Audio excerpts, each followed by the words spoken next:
একটা গ্রামে একটা কুয়ো ছিল। কুয়ো বুঝেন, পানি তোলে, কুয়ো ছিল। এখন গ্রামের একটা মেয়ে সেই কুয়োতে পানি তুলতে গেছে, বালতি নামিয়েছে, দড়ি টানছে, দেখছে বালতি নাই। আশ্চর্য ব্যাপার। নিয়ে ও কাঁদতে কাঁদতে বাড়ি চলে এসেছে, ওর মাকে এসে বলছে, মা এরকম ব্যাপার, বালতিটা টানছি, বালতি নাই। তো ওর মা বলছে, দেখি আমি যাই। ওর মা আর একটা বালতি দিয়েছে, পানি ভর্তি করে টানছে, দেখছে বালতি নাই। এখন ওর মার বেটি দুজনের কাছে, গ্রামের মোড়লের কাছে। বাপ মা কি জিনিস সেটা বলছি। গ্রামের মোড়লকে গিয়ে বলছে, মোড়ল সাহেব, আমার বেটি বালতি ফেলেছে নাই, আমিও বালতি ফেলেছি নাই, কারণ কি? মোড়ল বলছে, তোমাদের মাথা টাথা খারাপ নাকি? গোড়ার ডিম সব কি বিচার নিয়ে এসছো, চলো আমি এবার বালতি নিয়ে যাচ্ছি। মোড়ল বালতি ফেলে টানছে, দেখছে মোড়লেরও বালতি নাই। তো কঠিন ব্যাপার। মোড়ল তখন ভয় পেয়ে গেছে। তখন গ্রামবাসীরা চাঁদাপত্র তুলে বলছে, ওই জায়গাতে একটা বাবা আছে, বাবার কাছে গেলে বাবা হাত দেখে বলে দিতে পারে। আর হাত দেখা বাবা যত আছে সব চিটিংবাজ, সব চিটার। কাজী নজরুল ওই জন্য বলেছে, ওই পীর ফকিরের কথা যদি সত্য হতো, তারা কেন ফুটপাতে ভিক ভেঙে খেত? সব যদি ও হাত দেখে বলে দিতে পারে, তো ও কেন বেটা ফুটপাতে ভিক মাংছে?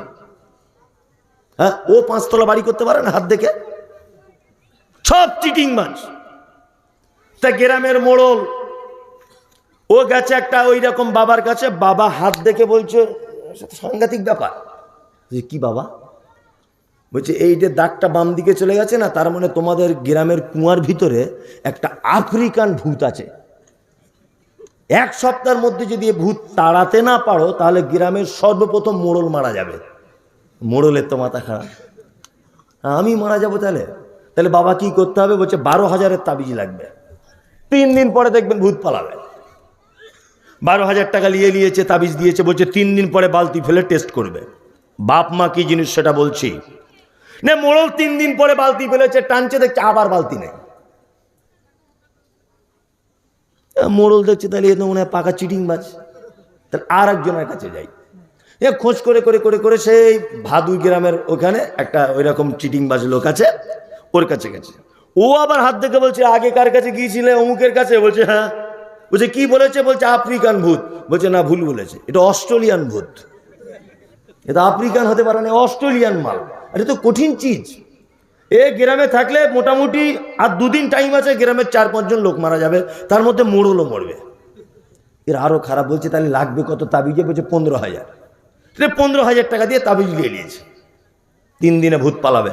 3 দিন পরে আবার বালতি ফেলেছে, দেখছে বালতি নাই। বাপ মা কি জিনিস সেটা বোঝাচ্ছি। এখন আপনি দাঁত বার করে ভাসছেন, তো শেষ পর্যায়ে গিয়ে বুঝবেন যে কোন জায়গায় নিয়ে এসেছে। গ্রামের মোড়ল এত এত টাকা খরচা করে দিল, তবুও কাজ হলো না। গ্রামে এলান করছে, গ্রামে ঘোষণা করছে মোড়ল, গ্রামবাসীদের ভিতরে তোমরা কেউ আছো যে খুব সাহসী ছেলে, এই কুয়োর ভিতরে নামবে, এই ভূতটাকে বার করে আনবে? একটা ছেলে তখন বলছে, মোড়ল আমি রেডি, আমি নামবো, তবে একটা শর্ত আছে। বলছে, কি? বলছে, আমি কি করে কুয়োতে নামবো? বলছে, আমরা উপর থেকে দড়ি ধরে থাকবো, তুমি নামবে। বলছে, না, তাহলে নামবো না। দড়ি ধরবে কে কে? বলছে, প্রধান ধরবে, উপপ্রধান ধরবে, মেম্বার ধরবে, আমাদের হেড মাওলানা ধরবে, সভাপতি ধরবে, আমরা সবাই ধরবো দড়ি, আর তুমি নিচে নামবে। বলছে, না, ওতে আমি নেই। বলছে, তাহলে কি করলে তুমি নামবে? বলছে, ওই দড়ি যদি আমার আব্বা মা দুজন ধরে সবার সাথে, তাহলে আমি নামবো। সবাই যখন দড়ি ধরে থাকবে, আমার আব্বা মাকেও ধরে থাকতে হবে দড়িটা। ওরা আব্বা মা বুড়ো মানুষ, 70-80 বছর বয়স। তা বলছে, ঠিক আছে তাই। ওর বাপকে বলে রাজি করিয়ে ও এখন নেমেছে কুয়াতে। দেখছে ওই পিয়ারা টিয়ারা খেতে গিয়ে একটা বানর বুঝেন তো, বানর ওর গাছে গাছে ঘুরে ঘুরে বেড়ায়। এখন লাফ মারতে গিয়ে কুয়োতে পড়ে গেছে। এখন ও বারবার দড়ি ধরে টানছে, যখন ও উঠতে গিয়ে ও দড়ি দাঁত দিয়ে কেটে দিচ্ছে। বাঁদরটা 3-4 দিন ধরে পড়ে আছে, 1 সপ্তাহ কুয়োর ভিতরে। ও ওঠার জন্য লাফালাফি করছে। ওই ছেলেটা আস্তে আস্তে দড়ি ধরে নেমে নিচে বলছে, মাল ধরে ফেলেছে অস্ট্রেলিয়ান ভূত।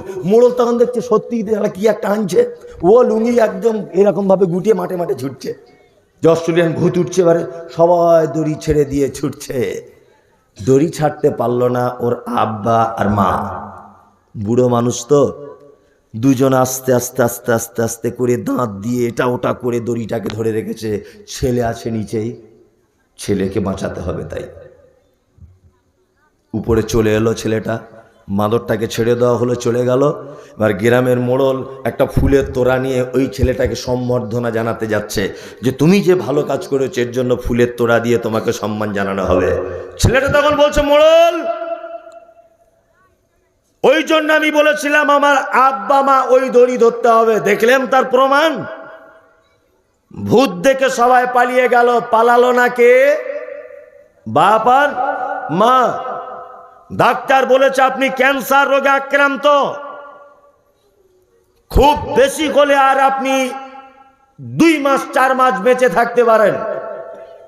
আপনার স্ত্রীর বয়স 27 বছর, দেখবেন আপনার স্ত্রী ফোনের মাধ্যমে অন্য কোথাও ফোনে কথা বলা শুরু করে দিয়েছে। ওর আব্বা মা আমার বাড়িতে অন্য ছেলে পিট করছে, জামাই মরলেই সঙ্গে সঙ্গে ওর সঙ্গে বিয়ে দিয়ে দেবো। কিন্তু আপনার আব্বা মা বিছানায় পোকা হয়ে গেছে, পেচ্ছাপ পায়খানা করছেন বিছানাতে শুয়ে, তবুও কোনোদিন কোশ্চিনকালেও কোনো মা কোনো বাপ দোয়া করতে করতে বলবে না যে আল্লাহ আমার বেটাকে তুমি তুলে নাও, বলবে? কোনো মা বলতে পারবে? আপনি এত অসুস্থ, 4-5 বছর যাবত বিছানায় পড়ে আছেন, কোনো মা বলতে পারবে যে আল্লাহ আমার বেটাকে তুমি তুলে নাও? কোন বাপ বলতে পারবে আল্লাহ আমার বেটাকে তুমি মেরে দাও? বলা সম্ভব না? অসম্ভব, অসম্ভব। ওই জন্য আল্লাহ সুবহানাহু ওয়া তাআলা পবিত্র আল কোরআনে সর্বপ্রথম ভালো কাকে বাঁচতে হবে এ সিরিয়ালে নিয়ে এসেছেন। কাকে? আব্বার মাকে। আব্বা মাকে ভালোবাসবেন। কি বললাম বুঝলেন? তারপরে আল্লাহ বলছেন ওয়া আবনাউকুম, তোমার বেটা হচ্ছে তোমার ভালোবাসার জিনিস। ওয়াইখওয়ানুকুম, তোমার ভাই তোমার ভালোবাসার জিনিস। ওয়া আজওয়াজুকুম, তোমার স্ত্রী তোমার ভালোবাসার জিনিস। স্ত্রী কয় নম্বরে এলো? কয় নম্বরে? 4 নম্বরে। স্ত্রী আগে এসেছে কে? ভাই। কে এসেছে? ভাই। তাহলে বউ আগে না ভাই আগে? ভাই আগে। আল্লাহ বলছেন ভাই আগে, তারপর স্ত্রী। কিন্তু আমাদের আবার এমন অবস্থা, বইয়ের কথা শুনে ভাইয়ের মাথাতে বাঁশ দিয়ে মেরে ফাটিয়ে দিয়েছে। করছে কি করছে না? অথচ আল্লাহ সুবহানাহু ওয়া তাআলা বলছেন কুল, নবী আপনি বলুন, আবাউকুম, তাদের আব্বা মা, ও আবনাউকুম, তাদের সন্তান সন্ততি, ও ইখওয়ানুকুম, তাদের ভাই, ও আজওয়াজুকুম, তার স্ত্রী। পৃথিবীর 4 নম্বরের ভালোবাসা কে? স্ত্রী। স্ত্রী ভালোবাসেন তো? আলহামদুলিল্লাহ আমরা সকলেই বাসি। মাঝে মাঝে মনে হয় যে আল্লাহ নবী সাল্লাল্লাহু আলাইহি ওয়াসাল্লামের বিবিদের মতো আর আল্লাহ রসুলের মতো যদি আমাদের সংসারটা হতো, সুবহানাল্লাহ, কতই যে চমৎকার হতো, হতো না? আল্লাহ রসুল কতটা ভালোবাসতেন, আম্মা জান আয়েশা আল্লাহ নবীকে কতটা ভালোবাসতেন। আম্মা জান আয়েশা বলেন, যে গেলাসে আমি পানি পান করিতাম, পান করা হয়ে গেলে নবীকে দিতাম, দেখিতাম আমিও গো নিজ নয়নেতে, ওখানে মুখ লাগাইয়া নবী পান করিতেন। গোস্ত খেয়ে হাড্ডিগুলো ফেলিয়া দিতাম, চুষে চুষে খেত নবী চোখেতে দেখিতাম। আল্লাহু আকবার। আল্লাহ রসুল আর আয়েশার এত ভালোবাসা ছিল, সুবহানাল্লাহ। আমাদের আয়েশা কি বলছেন? যে গেলাসে আমি পানি পান করিতাম, পান করা হয়ে গেলে নবীকে দিতাম, দেখিতাম আমিও গো নিজ নয়নেতে, ওখানে মুখ লাগাইয়া নবী পান করিতেন। গোস্ত খেয়ে হাড্ডিগুলো ফেলিয়া দিতাম, চুষে চুষে খেত নবী চোখেতে দেখিতাম। আল্লাহু আকবার।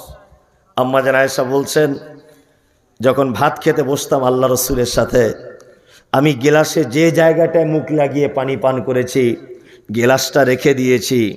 আল্লাহ রসুলকে দেখেছি আল্লাহ রসুল গেলাসটা নিয়ে ওই জায়গাটাতেই মুখ লাগিয়ে আবার পানি পান করতেন। আম্মাজান আয়েশা বলছেন যে আমাদের বাড়িতে যখন গোস্ত রান্না হতো, আমি গোস্তটা খাওয়ার পর হাড্ডিটা ফেলে দিতাম, আর আল্লাহ রসুলকে দেখেছি ওই দস্তরখান থেকে হাড্ডিটা আবার তুলে নিয়ে মুখের ভিতরে দিয়ে চিবিয়ে চিবিয়ে রস বার করে করে তিনি খেতেন। এই ভালোবাসা আছে? আপনার স্ত্রী আপনার হাঁটু খায়, আপনার যা বিড়ির গন্ধ মুখে, ছি ছি ছি ছি, ও যে আপনার কাছে থাকে এইটা আলহামদুলিল্লাহ পড়ুন। হ্যাঁ, কিছু মানুষ আছে না সারা দিন বিড়ি টানছে, হারাম করে সারাদিন বিড়ি টানছে, ওর স্ত্রী ওর হাঁটু খাবে। অথচ মোহাম্মদ সাল্লাল্লাহু আলাইহি সাল্লামের বিবিরা নবীজি যে জায়গায় মুখ লাগিয়ে পানি পান করতেন, নবীজির স্ত্রীরা যে জায়গায় মুখ লাগিয়ে পানি পান করতেন, আল্লাহ রসুল সেই জায়গায় মুখ লাগিয়ে পানি পান করতেন। এত ভালোবাসা। স্ত্রীকে ভালোবাসবেন, কি বললাম বুঝলেন তো? হ্যাঁ, খুব ভালোবাসবেন। ও ছোটখাটো দোষ টোষ করলে ওকে ক্ষমা করে দেবেন, আর ওর কাছ থেকে যদি ভালোবাসা আপনি আরো বেশি পেতে চান তাহলে শুধু ওর প্রশংসা করবেন। সত্যি তোমার হাতের রান্না 5 স্টার হোটেল কোন হয়, অথচ নুন বেশি, তবুও বলুন। কি বললাম বুঝলেন না? যদি আপনি ওর কাছ থেকে এক্সট্রা কিছু যদি পেতে চান তাহলে ওর বাপের বাড়ির খুব নাম করুন, তোমার আব্বাদের মতো লোক হয় না, বলুন। আর যদি মনে করেন আমার তাড়াতাড়ি মরার ইচ্ছা আছে, তাহলে এই কাজটা করবেন, তাড়াতাড়ি মরণ হয়ে যাবে। কি? আপনার স্ত্রীকে বাড়িতে গিয়ে বলুন, দেখো তোমার হাতের রান্না খুব সুন্দর, তোমার চোখ, তোমার নাক, তোমার চুল, তোমার দেখতে, তুমি যখন হাসো, তুমি যখন চলো, অপরূপা সুন্দরী তুমি। দেখবেন এটা বলবেন আজকে রাতে শুয়ে শুয়ে ও থ্রিক থ্রিক করে নাচছে, মানে আনন্দই ওর নাম করছেন আপনি। আর ঠিক বালিশে শোবার আগে এই কথাটা বলুন, তোমার সব ভালো, তোমার আব্বারা লোক খারাপ। এইটা বলুন তো আজকে রাতে, দেখবেন সকালে চায়ের সাথে বীজ দিয়ে দিবে। কি বললাম বুঝলেন তো? মানে স্ত্রী মেয়ে এমন এক জাতি যে ওরা সব সহ্য করবে, বাপের বাড়ির বদনাম সহ্য করবে না, জীবনে বাপের বাড়ি বদনাম সহ্য করবে না। ওদের মুখে শুধু একটাই ভাষা, আমার আব্বা, আমার ভাই, আমাদের, আমার খালা, আমার ফুপু, আপনার কোনোদিন নাম করবে না। মুহাম্মদ সাল্লাল্লাহু আলাইহি ওয়াসাল্লাম বোকা ছিলেন না শিক্ষিত লোক ছিলেন? কথা বলুন। শিক্ষিত ছিলেন। এই দেখুন আল্লাহ নবীর একটা হাদিস, বিশ্ব নবী বলছেন, যে রাতে মিরাজ হলো বিশ্ব নবীজির, নবী বলে জাহান্নামে মহিলাদের ভিড়। একজন মহিলা বলে, বিশ্ব নবীজিরে কোন কারণে বেশিরভাগ যাব জাহান্নামে? প্রথম কারণ হলো অধিক নারীগণ, অল্প ধনেতে তাদের ঘরে না কমন। দ্বিতীয় কারণ হলো শোনো সমাচার, আর না শুকরিয়া করে ওগো স্বামীকে তাহার। তৃতীয় কারণ হলো অধিক নারীগণে আর গীবত যে বেশি করে এক অপরের শনে। এহেন কারণে নারী অধিক নারীগণ যাবে তারা বেশি বেশি যাবে জাহান্নাম। বিশ্ব নবী বলছেন, মিরাজের রাত্রিতে জান্নাতের দিকে দেখলাম, জান্নাতের দিকে দেখলাম শুধু যেন গরিব মানুষেরা, অসহায় মানুষেরা, দুর্বল মানুষেরা, তারা যেন সব জান্নাতের ভিতরে রয়েছে। আর জাহান্নামের দিকে তাকিয়ে দেখলাম শুধু যেন নারী আর নারী, নারী আর নারী, নারীদেরকে দিয়ে যেন জাহান্নামকে ভরপুর করে দেওয়া হয়েছে। লোহার আকশিতে দেখলাম নারীদেরকে টাঙানো রয়েছে। বিশ্ব নবী মিরাজের রাত থেকে ফেরত আসার পরে বক্তব্য রাখতে রাখতে বলছেন, ইয়া মাশারান নিসা তাসাদ্দাকনা তাসাদ্দাকনা, ও জগতের যত নারীরা তোমরা বেশি করে সাদকা করো, বেশি করে দান করো।